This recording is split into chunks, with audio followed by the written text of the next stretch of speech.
There's no one who's more invested in your business than a narcissist who has discarded you and told you that they don't want anything to do with you anymore. Hi, my name is Dr. Natalie Jones. I work with victims of narcissistic abuse as well as perpetrators of abuse, and I have done so for several years now.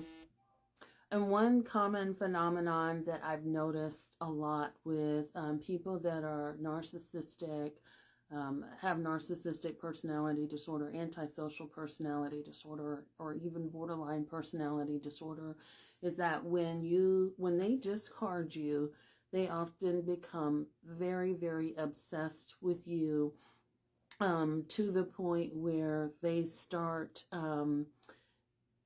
looking into your private personal business, and they can be very, very extreme with it. I mean, there are circumstances where people will stalk your social media to no end, but people will also hire private investigators or do illegal background checks. And in certain cases, they will do things that are considered very dangerous, such as breaking and entering your home, and going through your personal things, even in your home, to kind of get a sense of who you are and what's going on in your life, and even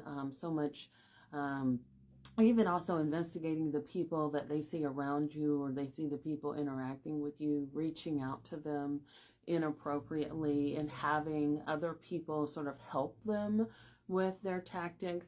So there's no end that they will go to. They feel so entitled to know so much about your life, and they want to talk about it.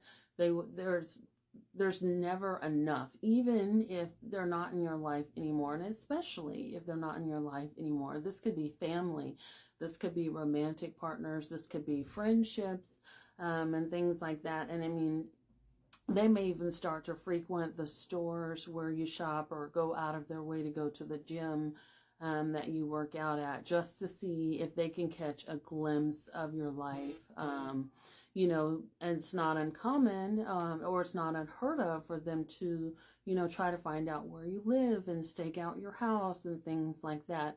So it's something to be very mindful of, even when you've been discarded by a narcissistic person, that, again, just because they may give off the appearance that they're done, or the appearance that they don't want to be involved with you, that's not necessarily the case in most instances. And in fact, these people become very dangerous, especially when they have that information. And I think a large part of, the obsessiveness, the wanting to be in your personal business, is because they want to have control over you, and two, they want to feel like,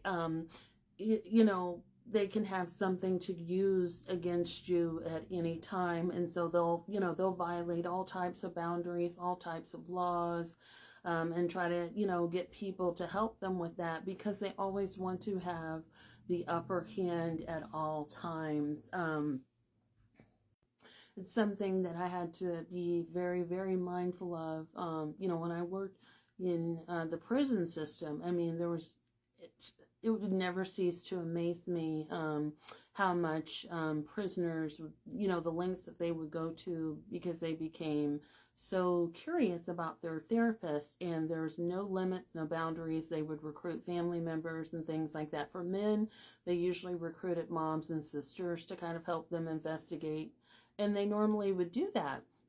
And then, women are, I feel like, much more savvy, and women like to know, in my experience when working with women prisoners, they like to know little details like, oh, how much did your outfit cost, your shoes cost, or, what, they want to know, like, all of the fashion details, and like what your romantic life is like. They kind of become obsessed with, like, copying that, sexual fantasies. For women, it's more in that vein, but, with men, that I've encountered, or that I've worked with in the past, there's no end that they will go through. And that's just, that's a professional relationship. And I've never had anything where I've like disrespected anyone in that way, so they want to come after me in a way that's like, at least that I'm aware of, in a way that's like, life threatening. But it's just like, I have to know who you are. And for me, I have a zero tolerance policy. So, if there's a boundary that's like crossed in that way, like I no longer want to have any interaction with you, because it's just, some people can really, they go way in too deep, and there's nothing that they can know about you. But especially if you've been discarded, it's something to watch out for. Or if there's a breakup, or if there's what's called a narcissistic injury, which is when you've ended things and they weren't ready to do that, or they feel betrayed by you in some way, shape, or form. And it doesn't actually have to be a real betrayal or anything. It's just something that they have to perceive. It gets very, very dangerous. And I would encourage anyone that's experienced that level of stalking, that level of obsessiveness, if you can, take out a restraining order. If you can hire an attorney, you can do a civil restraining order and things like that. But people get very, very dangerous when it comes to stalking. So just a bit of awareness to be careful. And I hope that you don't ever have to experience this, because you should be able to live your life and feel safe.